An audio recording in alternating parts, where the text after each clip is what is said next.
श्री राधा वल्लभ लाल जी को वृंदावन में जिन्होंने विराजमान किया, ऐसे श्री हितरवंश महाप्रभु भगवान की वंशी के अवतार। हरिवंश महाप्रभु के चरित्र में एक बहुत सुंदर लीला आती है कि जब आप छोटे थे ना, तभी से आपका नियम था, प्यास लगती थी तो वही पानी पिएंगे जो ठाकुर जी को भोग लगा हो। ठाकुर जी की झारी जी का जल हो, ठाकुर जी का चरणामृत का जल हो, चाहे प्यासे मर जाएंगे लेकिन उसके अलावा कुछ नहीं पिएंगे। और भूख लगेगी तो वही पाएंगे जो ठाकुर जी को पधराया जा चुका है। उसके अलावा चाहे दुनिया के बहुव्यंजन सामने रख दिए गए हों, भूखे सो जाएंगे लेकिन ठाकुर जी की वस्तु लिए बिना नहीं सो। एक बहुत सुंदर लीला सुना है। एक बार हरिवंश बालक थे, छोटे बालक है, जैसे बालक खेल रहे हैं ना, ऐसे छोटे से बालक थे। तब से उनका नियम था कि उनके पिताजी के जो सेवा के ठाकुर जी थे, वो पूरे दिन उनको ही देखते रहते थे। पूर्व जन्म का उनको याद रहता था कि मैं निकुंज की एक सखी हूं, वंशी सखी, वंशी अली। तो अब बालक को तो कभी भी भूख लगाती है, तो हरिवंश महाप्रभु की माता जी को इतना भोग रखना पड़ता था ठाकुर जी के आगे कि बालक को कब भूख लगावे, और कुछ पाते ही नहीं थे ठाकुर जी के प्रसाद के अलावा। लेकिन एक दिन हरिवंश बालक को रात्रि अर्धरात्रि में रोने लगे, सोते सोते। माता जी पिताजी के बीच में सो रहे थे, सोते सोते रोने लगे। माँ पिता उठ गए, क्या हुआ बालक, क्या हुआ, क्या हुआ, क्यों रो रहे हो? भूख लगी है। उनके पिताजी व्यास मिश्र तुरंत अपनी पत्नी से बोले, देवी लाओ कुछ खिलाओ। बोले, अरे कुछ खिलाओ, जानते नहीं हो आप, ये बिना भोग लगाई कोई वस्तु पाता नहीं है। तो बोले, रात्रि का कोई, बोले वो सब रात में पा चुके हैं सब लोग, अब कुछ ऐसा है नहीं, सब अमनिया है। अमनिया जिसका भोग ना लगा उसको अमनिया कहते हैं, सब अमनिया है, ठाकुर जी का भोग कुछ भी नहीं है अभी। लेकिन छोटा बालक रोए, अब उसके आगे कौन से वेद शास्त्र जिद चलती है। तो व्यास मिश्र जी बोले, सुनो अभी नींद में है, रो रहा है, इसको क्या पता, कुछ भी ले आओ, धर दो सामने। तो माता जी गई, कुछ ला करके हरिवंश बालक के आगे रख दिया। तो हरिवंश जी ऐसे लेकर के देखने लगे। तो माता पिता बोले, क्या देख रहे हो? बोले, इसका भोग तो लगा नहीं है। तो व्यास मिश्र जी बोले, तुमको कैसे पता कि भोग लगा कि नहीं? बोले, जब भोग लगता है तो मैं देख लेता हूं, ठाकुर जी की दतुइयां गड़ी होती हैं उसमें। मतलब सेवा व्यास जी करते हैं, उनको नहीं पता कि भोग में ठाकुर जी की दतुइयां गड़ी हैं। उनके बालक हरिवंश जी को पता है कि ठाकुर जी ने भोग लगाया कि नहीं। रोने लगे, रोते रोते। अब माता पिता चिंता में, रात में ठाकुर जी को थोड़ी उठाएंगे बालक के लिए, ठाकुर जी तो सो रहे हैं। लेकिन रुदन की आवाज हमारी किशोरी जी ने सुन ली। हमारी लाडली जी सेज सैया पर बेचैन हो गई। तो ठाकुर जी बोले, का भयो, सो काई कुनाए रही हो? अरे आपको आवाज नहीं आ रही? हरिवंश बालक रो रहा है। ठाकुर जी बोले, हाँ रो तो रो, काई को रो है? बोले, यार इनको भूख लगी है, प्यास लगी है, और हमारे बिना भोग लिए कुछ पाते नहीं है। अब रात्रि में कुछ ऐसी सामग्री रखी नहीं, और आधी रात का समय, छोटा बालक, इसको कैसे मनाए? ठाकुर जी बोले, श्री जी रुको मैं कछु करूं। तो सेवा के ठाकुर जी प्रिया प्रियतम सचल हो गए, अंदर ही, मंदिर के अंदर ही छोटे छोटे स्वरूप सचल हो गए। और ठाकुर जी बिस्तर से उतर के गए, कहीं से जल लेकर के आए, आसपास जल रहता है ठाकुर जी का जारी जी में, जल लेकर के आए और श्री जी से बोले, किशोरी जी अपने पांव लटकाओ नीचे। तो जैसे सिंहासन से किशोरी जी ऐसे बैठ के पांव लटका रही हैं, इतने ही छोटे छोटे ठाकुर जी। और ठाकुर जी झारी जी के जल से किशोरी जी के चरण धो रहे हैं। हरिवंश बालक को पीने के लिए जल अमनिया कर रहे, जल को भोग बना रहे हैं ठाकुर जी कि वो वहां की प्यास बुझे। और फिर किशोरी जी से तो कहेंगे नहीं मेरे चरण धो, स्वयं बैठ के अपने चरण भी धो रहे हैं। दोनों के चरणों का जो चरणोदल था वो इकट्ठा कर लिया। और फिर बंटा भोग, रात्रि में ठाकुर जी के पास में कुछ भोग रखा जाता है, उसको लेकर के आए। और किशोरी जी तो बोले, लो पाओ, पूरा मत पियो, ने छोड़ दियो बालक को। किशोरी जी ने एक मुख लगा रही है, ठाकुर जी ने एक मुख लगा रहे हैं। मुख लगा करके सन्मुख पधरा दियो, और सन्मुख पधरा करके और कछु सामग्री भीतर से गेर दी। और तुरंत गेर के झटपट दोनों गए और रजाई ओढ़ के जैसे स्वरूप थे वैसे है कि सो गए। व्यास मिश्र जी को आवाज आई, बोले अरे ठाकुर जी के कक्ष से आवाज आ रही है। गए, जैसे धीमे से गए तो सामग्री जो गिर गई थी नीचे, कुछ खिलौने होंगे ठाकुर जी के, वो उठा के ऐसे पर्दा हटा के ऊपर धरन लगे। तो वहीं क्या देखा, बिना ठाकुर जी के उठाए ठाकुर जी के चरणों का चंदन मिश्रित जल एक पात्र में रखा है, और ठाकुर जी के मुंह से टूटे भय लड्डू, जो रात में साबुत लड्डू रखे थे, वो लड्डू फूटे भय एक पात्र में रखे हैं। देख करके व्यास मिश्र जी समझ गए। क्या समझ गए? बोले ठाकुर जी को चिंता हो गई, बालक रो रहा है, तो अपने आप ही उठ के अपने पैरन को आचमन और भोग लगा के धर दियो है। लेकिन व्यास मिश्र जी बोले पूर्णता तो तब पता चले जब हरिवंश बालक देख ले भोग, उसको ही पता चलता है कि भोग लगा कि नहीं। लेकर के गए, लो बालक पाओ। तो हरिवंश जी ने जैसे ही देखा, हाँ ठाकुर जी का भोग लगाया, तुरंत पा गए। ठाकुर जी का चरणोदल ले लिया। ऐसी स्थिति, इसको कहते हैं विरक्त इंद्रिय। जैसे आपकी जीव कैसी है इस वक्त, उसको छोले भटूरे का स्वाद पता है और वो उसी के स्वाद को याद करके आपको बेचैन करती है। छोले भटूरे चाहिए, छोले भटूरे चाहिए। आपकी जीव को स्वाद पता है पानी पूरी का, तो पानी पूरी का नाम लेते कईयों के तो मुंह में पानी आ भी गया होगा। आहा, खट्टा खट्टा पानी जब जीभ में जाएगा कितना सुख मिलेगा, आनंद आ जाएगा। लेकिन सख्य भाव जिसके अंदर होगा, ठाकुर जी के प्रति सख्य भाव जो रखता होगा, उसको बाह्य व्यंजनों का रस नहीं पता होगा। उसको पता होगा कि हमारे वृंदावन के श्री राधारमन लाल जी की कुलिया की प्रसादी, उसका नाम लेते ही मुंह में पानी आ जाए। श्री वृंदावन बिहारी लाल जी के सुबह की, अब आपने तो पाई नहीं होगी, सुबह सुबह बिहारी जी को पराठा भोग लगता, हमारे बिहारी जी को इतना स्वादिष्ट पराठा। आहा, श्री राधा वल्लभ लाल जी की खिचड़ी, क्या कहने, मेरे तो मुंह में पानी आ गया भाई थे। मन कर रहा कल की फ्लाइट थी वृंदावन जाऊं, पा लूं। मतलब आपके टेस्ट बर्ड्स, आपकी दर्शन की स्थिति देख, अभी नेत्रों को क्या चाहिए? सुंदरता, उसका रूप, वहां के लोगों का रूप, या वहां का व्यू, या वहां का सीन, ऐसे देखने की इच्छा होती है। लेकिन नेत्र इतने सुंदर कंट्री में रहने के बाद भी व्याकुल किसके लिए है? वृंदावन की कुंज गली देखनी है, उनको देखने के लिए। ये विरक्त इंद्रिय का लक्षण है। ये ठाकुर जी सखा मानेंगे तो ऐसी ही इंद्रियां होती चली जाएंगी। आप भगवत संबंधी वस्तु के अलावा किसी में आपको सुख मिलेगा ही नहीं। ब्याह में जाओगे, लड़का लड़की एक दूसरे को माला पहनाते, सब लोग आहा क्या राम सीता की सी जोड़ी, आपके मन में आएगा खाक राम सीता की सी जोड़ी। अभी आपने हमारे वृंदावन प्रिया प्रियतम, बसो मोरे नैननु में यह जोड़ी, बसो मेरे नैननु में नव दुल्हे ब्रजराज सांवरो, नव दुल्हे ब्रजराज सांवरो, दुल्हन राधा गोरी, दुल्हन राधा गोरी, बसो मोरे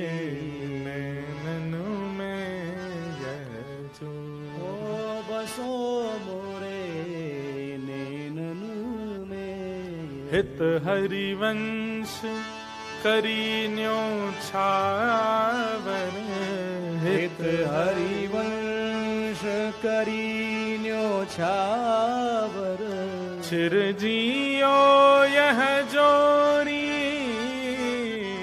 चिरजियो यह जोड़ी, बसो मोरे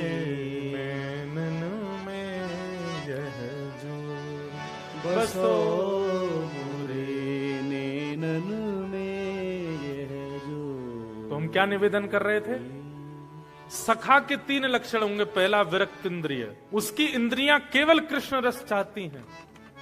दूसरा प्रशांत, भगवान का सखा कम बोलने वाला हो, ज्यादा बोलने वाला नहीं, मतलब बाह्य चर्चा ज्यादा ना करे, कम बोले, थोड़ा मौन रहे, शांत रहे। ठाकुर जी को शांत व्यक्ति बहुत प्रिय है।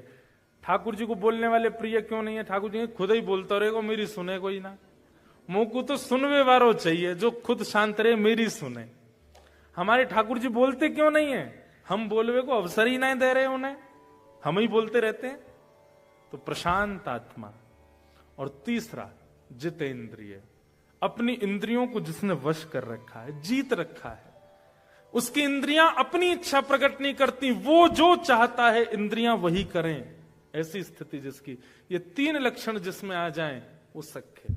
सखा ठाकुर जी का बनना है तो 2 ही उपाय हैं, या तो ये 3 लक्षण अपनाओ, या फिर गुरु के प्रति दास्य भाव रखो। गुरु कृपा करके ठाकुर जी को सखा बना देंगे। और नवदा भक्ति का अंतिम भाव है आत्मनिवेदनम। आत्मनिवेदन मतलब हमारे ब्रज में एक पद गाते हैं, ठाकुर जी के शयन में हम रोज गाते हैं। रसिक प्रीतम हित चित की बातें, रसिक प्रीतम हित चित की बातें, श्री गिरधारी जी सो कहिए, श्री गिरधारी जी सो कहिए, तलहटी गोवर्धन की रही, तलहटी गोवर्धन। आत्मनिवेदनम का मतलब क्या है? जैसे आप लोगों ने अनुभव किया होगा, जैसे किसी दिन मन भारी हो जाता है, आप क्या करते हो? आप बहुत बेचैन हो। अब आपको पूरी दुनिया में एक ही व्यक्ति दिखता है जिससे आप बात करके मन को हल्का कर सकते हो।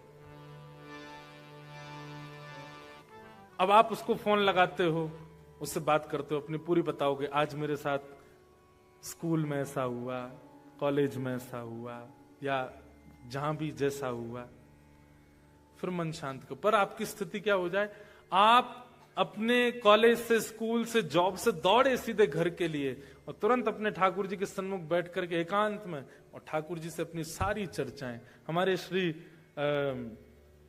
रामसुख दास जी महाराज कहते थे, ठाकुर जी से चर्चा करना, इसी को आत्मनिवेदन कहते हैं।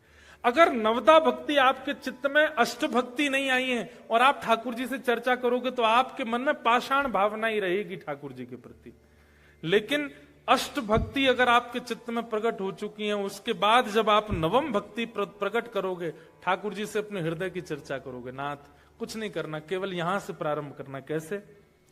ठाकुर जी हम जा रहे हैं, सुबह ही बता दो कहां जा रहे हैं। जॉब पे जा रहे हैं, आज ऐसे ऐसे क्लाइंट्स आने वाले हैं। एक बात बताएं, घपला भी करने वाले हो ना, वो भी बता के जाओ। सही बता रहे हम। एग्जाम में चीटिंग भी करने वाले हो ना, तो वो भी बता के जाओ। ठाकुर जी पीछे वाला मेरे जो रोल नंबर होगा ना, उसको ज्यादा आता है, मैं उससे पूछूंगा, थोड़ा वो 1-2 क्वेश्चन पूछूंगा, तीसरा नहीं, ज्यादा नहीं, हाँ सब बता जाओ ठाकुर जी। जो आप माता पिता को भी नहीं बता के गए वो बता जाओ। आपके जॉब से रिलेटेड हो, आपके कर्म से रिलेटेड हो, आपकी पढ़ाई से रिलेटेड हो, आपके संबंधों से रिलेटेड हो, आपकी दिनचर्या से रिलेटेड। आत्मनिवेदनम। आत्मनिवेदन के 2 भाव हैं। पहला भाव तो ठाकुर जी से चर्चा, पूरे दिन की बातें बता जाओ, आज क्या क्या करने वाले हो, और रात्रि में आकर के फिर पूरे दिन का फिर बताओ, आज क्या क्या किया, वहां गए थे, ऐसा हुआ, यहाँ पे हमको लॉस हो गया, उसने मेरे को ऐसा बोला, ऐसा हुआ, नाथ अब ये ऐसा ऐसा करके मैं आ गया, बाहर मैंने क्या खाया, क्या पिया, ये भी बता दो।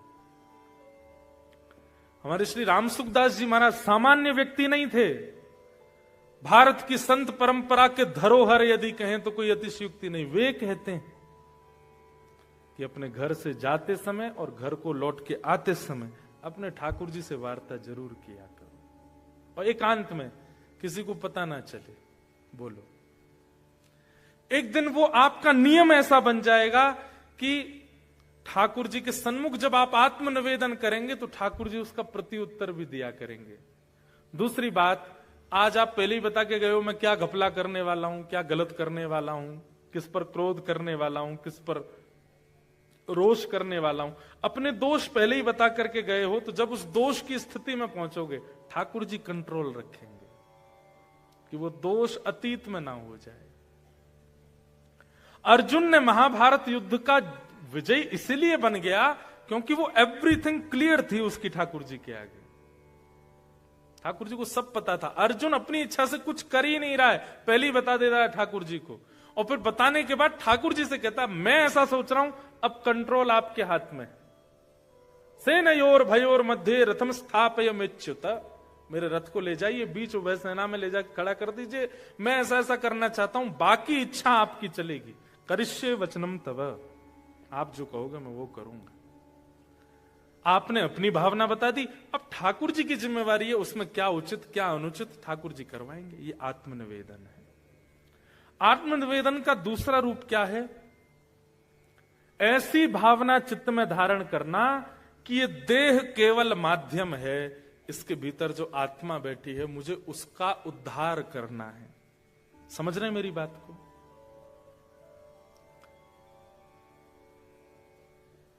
आप विदेश में रहते हैं, लोग लंदन में रहते हैं, अमेरिका में रहते हैं, ऑस्ट्रेलिया में रहते हैं, लोगों से मिलते हैं।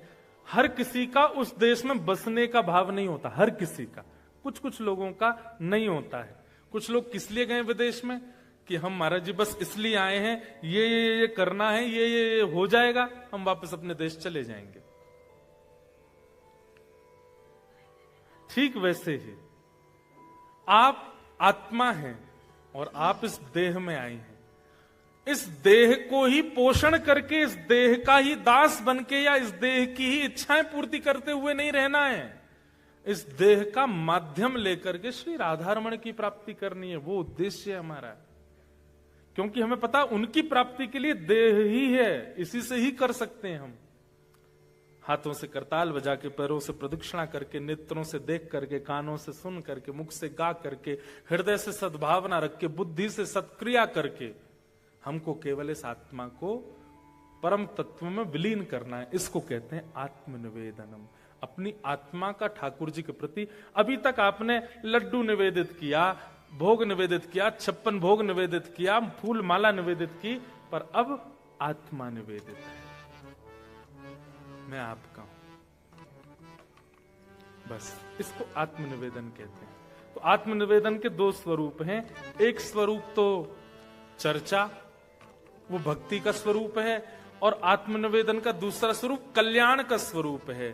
ठाकुर जी के सन्मुख ये भाव रखना कि नाथ, देह तो माध्यम है, वास्तव में इस देह के माध्यम से प्राप्ति आपकी करनी है आत्मा को। मैं तो इसका केवल सहारा ले रहा हूं, खा करके, देख करके, सुन करके, चल करके, फिर करके, बस। ये प्रवचन में तो अच्छी लगती हैं बातें, पर क्रिया में कोई नहीं करता। क्रिया में मत कीजिए। वहां आप जो कर रहे हैं वही कीजिए, जो खाना खाइए, जैसे, पर मन में ये बात रहनी चाहिए आपके कि देह से मैं खा जरूर रहा हूं, देह से मैं भोग जरूर रहा हूं, देह से मैं करता हूं, पर ये मेरा उद्देश्य है नहीं।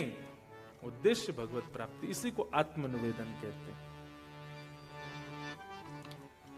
ये आत्मनिवेदन के दो स्वरूप, श्रवणम कीर्तनम विष्णु, स्मरणम पाद सेवनम, अर्चनम वंदनम दास्यम, सख्य आत्मनिवेदनम। बोलो वृंदावन बिहारी लाल की जय। नवदा भक्ति पर दिस वॉज द शॉर्टेस्ट प्रवचन। ये सबसे कम था। 9 दिन भी बोला जाए तो भी नवदा भक्ति पर कम होगा। अच्छा, एक नवदा भक्ति का एक स्वरूप और है, पता है? नवदा भक्ति के सतयुग त्रेता द्वापर में कौन कौन आचार्य हुए जिन्होंने इन भक्तियों से भगवान को प्राप्त किया, फिर उन पर प्रवचन होता, वो और अद्भुत होता। श्रवण भक्ति के आचार्य कौन है, कीर्तन भक्ति के आचार्य कौन है, पाद सेवन भक्ति के आचार्य कौन है, फिर उन आचार्यों पर चर्चा चलती। तो वो तो बहुत बृहद प्रसंग है, पर एक शॉर्टेस्ट प्रवचन नायरोबी में आज नवदा भक्ति पर पूर्ण हुआ। बोलो वृंदावन बिहारी लाल की जय। तो आप लोगों के हृदय में विराजमान ठाकुर जी से मेरी एक हम्बल रिक्वेस्ट है, ये नवदा भक्ति के भाव, इनको केवल प्रवचन समझ करके मत जाइएगा, थोड़ा सा चिंतन कीजिएगा। और जैसा कि मैंने पहले दिन कथा में कहा था कि भारत में रहकर के भजने वाले को ठाकुर जी देखते होंगे, पर इतनी दूर रहकर के विपरीत अवस्था में रहकर के ठाकुर जी को भजने वाले को ठाकुर जी निश्चित देख के प्रसन्न होते होंगे। आप लोगों को ये अपॉर्चुनिटी मिली है कि आप वियोगात्मक भक्ति कर सकते हो, क्योंकि आपके लिए जगन्नाथपुरी, द्वारिका, वृंदावन सब बहुत दूर है। कैसे आऊं रे नंद लाला तेरी गोकुल नगरी, बड़ी दूर नगरी। मीराबाई कहती दूर नगरी, बड़ी दूर नगरी, दूर नगरी, बड़ी दूर नगरी। मीरा के प्रभु गिरधर नागर, मीरा के प्रभु गिरधर नागर। तुमरे दरस बिन मैं तो हो गई बाबरी, बड़ी दूर नगरी। हाँ तुमरे दरस बिन मैं तो हो गई बाबरी, बड़ी दूर नगरी। ये भाव आप लोगों को गाना चाहिए। बहुत दूर है यहां से वृंदावन, पर जैसा कि मैंने कहा देह के लिए दूर होगा, हृदय के लिए तो आप जहां हो वहीं वृंदावन प्रकट कर सकते हैं। इसलिए आप सबके हृदय में विराजमान मेरे ठाकुर जी को बारंबार प्रणाम। और इस 3 दिवसीय सत्र को हम आज यहाँ विराम प्रवचन को दे रहे हैं। उत्सव तो अभी प्रारंभ होगा। बहुत बहुत धन्यवाद हमारे जानी फैमिली और शाह फैमिली का, जिन्होंने पूरे नायरोबी के इतने सारे वैष्णवों के लिए यह 3 दिन का सत्संग सत्र किया। एक अंतिम बात हम पूछें, 3 दिन कम लग रहे हैं ना? हैं? इसलिए अगली बार हम 5 दिन के लिए आएंगे। और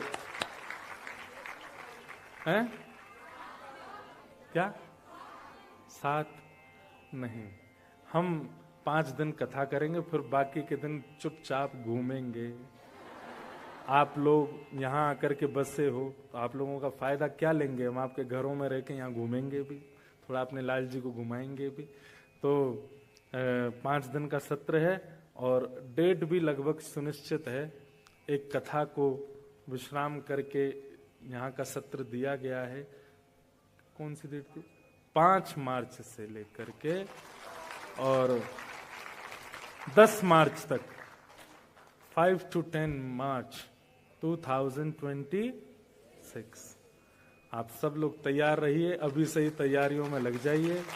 और ये पहली कथा है, आप लोगों से हमारी भेंट पहली बार हुई है, अच्छा मिलन हुआ है। अफ्रीका के लिए एक मन में ऐसा भाव रहता तो बहुत गर्मी पड़ती होगी, पर यहाँ तो भाई क्या अच्छा मौसम रहता है। मैंने अभी तो ये समर चल रहा है और बोले हाईएस्ट समर और चल रहा है, तो फिर तो आनंद ही आएगा। तो अगले वर्ष हम आएंगे, तब तक के लिए आप सब लोग ध्यान रखिएगा।